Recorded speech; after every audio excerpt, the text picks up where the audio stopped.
राष्ट्रीय वैस्कुलर दिवस के अवसर पर स्वास्थ्यम अस्पताल ने एक विशेष वर्कशॉप और CME सत्र का आयोजन किया।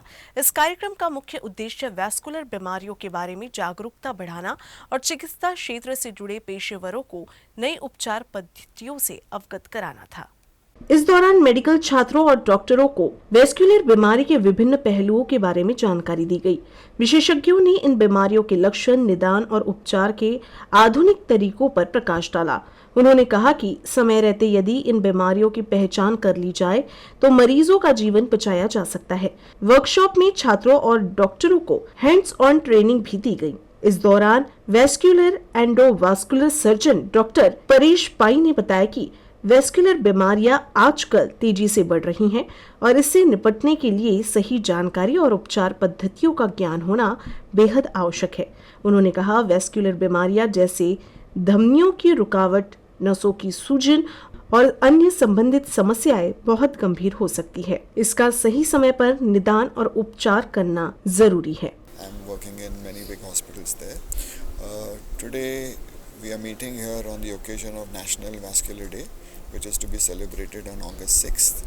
We are having a workshop here for our surgical trainees from Nagpur, where we are teaching how to handle blood vessels, how to suture them, close them, which type of cuts we take on the arteries, whether it's depending upon what we want to do with the arteries, so that they are exposed to this, so that whenever there is an emergency, they should be able to handle that. जो हमारा observation है कि among doctors and patients vascular disease का awareness बहुत कम है। उस awareness को बढ़ाने का ही ये एक प्रयास है। अगर हम किसी तरीके से एम्पुटेशन फ्री इंडिया कर पाए, क्योंकि अगर लोग टाइम से आ पाए डॉक्टर के पास, then only we can help and prevent एम्पुटेशंस।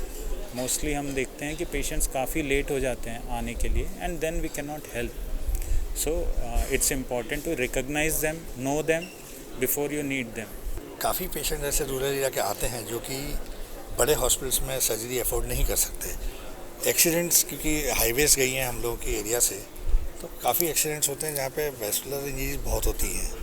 Blood vessel cut गई तो सबसे पहली चीज़ है कि कटने के बाद सब सप्लाई बंद हो जाएगा नीचे की तरफ और गैंग्रीन होता है, उसका पैर काटना पड़ता है। अगर इस चीज़ वैस्कुलर सोसाइटी ऑफ इंडिया बहुत बढ़िया काम कर रही है कि यहाँ आके लोगों को, बच्चों को, स्टूडेंट्स को, सीनियर्स को, फैकल्टी को ट्रेनिंग दे रही है। इसमें यह होगा कि हम लोग यहाँ से सीख के कुछ एनास्टोमोसिस कर सकें, कुछ पैर बचा सकें लोगों के। तो जो प्रोडक्टिव लाइफ है लोगों की, पैर कट जाता है, गैंग्रीन होता है, कभी सेप्सिस हो जाता है, पेशेंट की डेथ हो जाती है, तो वो सब हम कर सकें तो एक बहुत बड़ी चीज़ होती है हमारे लिए। So good experience. We are like I'm first year JR, so I didn't have like this much experience about working with vascular anastomosis. So I'm learning it from the start, and it's like they have told us from from the basic. So it's like a good experience. We will be able to expand our knowledge further, and we will be taking interest in further like surgeries.